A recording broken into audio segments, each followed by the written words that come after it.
छठी मैया की जय। अब देव घाट बना डीजे कंचन राज मुजफ्फरपुर। अब देव घाट बना रिकॉर्डिंग बाय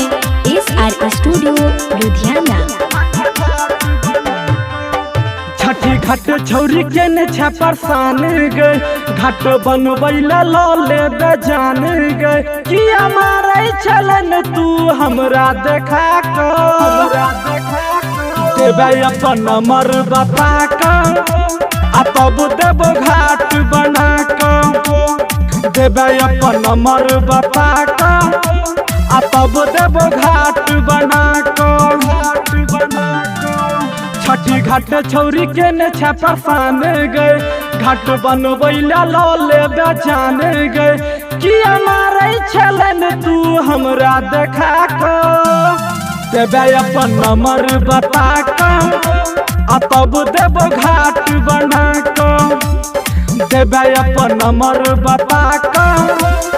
तब देव घाट बना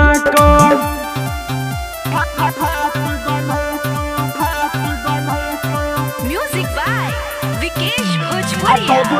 डीजे कंचन राज मुजफ्फरपुर।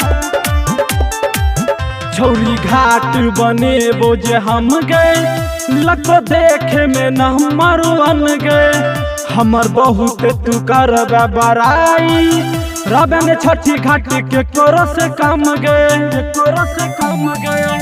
छौरी घाट बने बोझे हम गए लग देखे में न मरुअन गए हमर बहुत तू कर बड़ाई रबे ने छठी घाट के कोरो से कम गए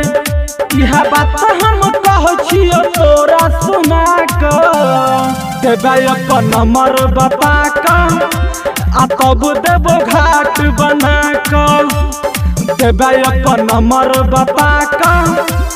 तब देव घाट बना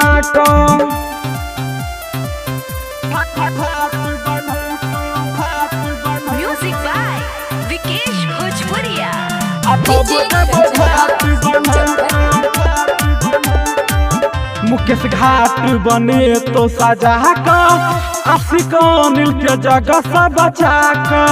बड़ी भाग से करब पूजाई तोहर घाट देखे तो छठी माई मुकेश घाट बने तो सजा आशिक अनिल के जगह से बचा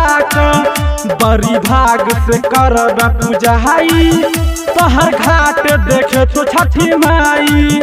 राइटर ओकिल से बात किया के लिए लजा देवे अपन नंबर बता तब देव घाट बना देवे अपन नंबर बता तब देव घाट बना